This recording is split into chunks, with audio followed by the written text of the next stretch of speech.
শুধু দর্শক, আমি খন্দকার মাসুদুজ্জামান জাতীয় প্রেস ক্লাবের সামনে থেকে রাতের বেলায় আমরা দেখতে পাচ্ছি স্বতন্ত্র ইবতেদায়ী শিক্ষকরা এই রাতের বেলাও এখানে তারা মানবতার জীবনযাপন করছে এবং এইভাবেই তারা তাদের অবস্থান ধরে রেখেছেন।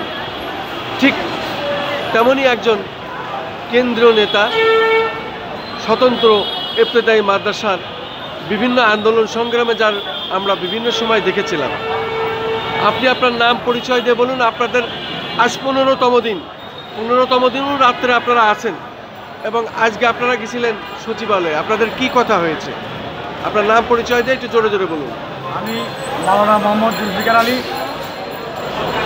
জেলা ভোলা স্বতন্ত্র ইবতেদায়ী শিক্ষক সমিতি সভাপতি, ভোলা জেলা শাখা এবং কেন্দ্রীয় কমিটির শিক্ষক সমিতির সহ দপ্তর সম্পাদক। আমরা দীর্ঘদিন আন্দোলনের মাঝে মধ্য দিয়ে আমাদের অন্তর্বর্তীকালীন সরকার গত জানুয়ারি 2025 তারিখে আমাদের জাতীয়করণের ঘোষণা দিয়েছিল, কিন্তু অদ্যাবধি বাস্তবায়ন করা হয়নি। এই লক্ষ্যে আমাদের শিক্ষকেরা মানবতার জীবন যাপন করছে।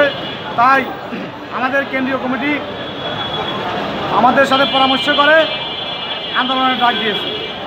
আমরা চুয়াটি জেলা থেকে, সারা বাংলাদেশ থেকে আমরা তার ডাকে সাড়া দিয়ে জাতীয় প্রেস ক্লাবের সামনে অবস্থান ধর্মঘটে অবস্থান নিয়েছি। গত 13ই অক্টোবর 2025 থেকে 13 তারিখ থেকে অদ্য পর্যন্ত আমরা আজকে 15তম দিন আমরা অবস্থান ধর্মঘটে ছিলাম। আজকে আমাদের ঘোষণা ছিল, আমাদের ইয়া ছিল পদযাত্রা, লং মার্চ, মাদ্রাসা শিক্ষা অধিদপ্তর লং মার্চ। আমরা সেখানে কেন্দ্রীয় নেতাদের নির্দেশে আমরা লং মার্চে অংশগ্রহণ করি। লক্ষ লক্ষ শিক্ষক লং মার্চে অংশগ্রহণ করে শিক্ষা অধিদপ্তরের দিকে রওনা দিয়েছিল। সুস্থভাবে সহি সালামতভাবে ওই দপ্তরে পৌঁছে সেখান থেকে ওই দপ্তরের কর্মকর্তারা আমাদের কেন্দ্রীয় নেতার কয়েকজন লোক 7 সদস্য বিশিষ্ট কমিটি ওখানে ডেকেছিলেন। ওরা ডেকে কর্মকর্তারা বসে তাদের সাথে আলোচনার মাধ্যমে আমাদেরকে বলেছে যে আপনাদের দাবি যৌক্তিক, আপনার ইনশাল্লাহ আপনাদের দাবি যৌক্তিক, আপনাদের দাবি পূরণ হবে। শিক্ষক ভাইদের বেতন ভাতা দিব। শিক্ষক ভাইরা মুসলিম রাষ্ট্রের মুসলমান, আমরা আরবি শিক্ষা দেই, এই জন্য আমরা ধর্মীয় শিক্ষা দেই। এই জন্যই তারা আমাদের সাথে একত্রতা ঘোষণা করে বলছে যে আপনারা চলে যান, আপনারা পাঠদানে চলে যান, আপনাদের বেতনের ব্যবস্থা করতেছি। কিন্তু এর আগেও আমাদেরকে জাতীয়করণ ঘোষণা দিয়ে বাস্তবায়ন করেনি। তাই আমরা আমাদের উপরস্থ কর্মকর্তারা এটা গ্রহণ করে নাই।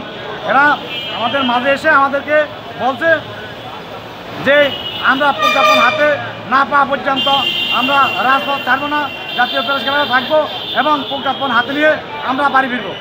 তাই আমি কেন্দ্রীয় দপ্তর সম্পাদক হিসাবে বলতে চাই, ভোলা জেলা সভাপতি হিসাবে বলতে চাই যে আমাদের শিক্ষক ভাইরা দূরাদূরি না করে অল্প কিছু সময় এতদিন অবস্থান ধর্মঘট করেছেন, আর 2-1 দিন ধৈর্য ধারণ করে আমাদের এই জাতীয় প্রেস ক্লাবের সামনে অবস্থান ধর্মঘটে থাকেন।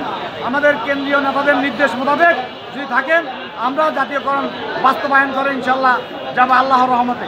আল্লাহ আমাদের সাথে আছেন, আমরা আরবি শিক্ষা দান করি। কিন্তু আগামী পরশু দিন আপনাদের ঘোষণা আবার দিচ্ছেন। আগামী পরশু দিন আমাদের জাতীয় নেতা কাজী মুখলেসুর রহমান ভাই, বৃহস্পতিবার আর কি, বুধবার, আগামী বুধবার আমাদের জাতীয় নেতা কাজী মুখলেসুর রহমান ভাই নির্দেশনা দিয়েছে যে আপনারা কেউ যাবেন না, কোনো জায়গায় মাঠ ছেড়ে যাবেন না, এখানে থাকেন।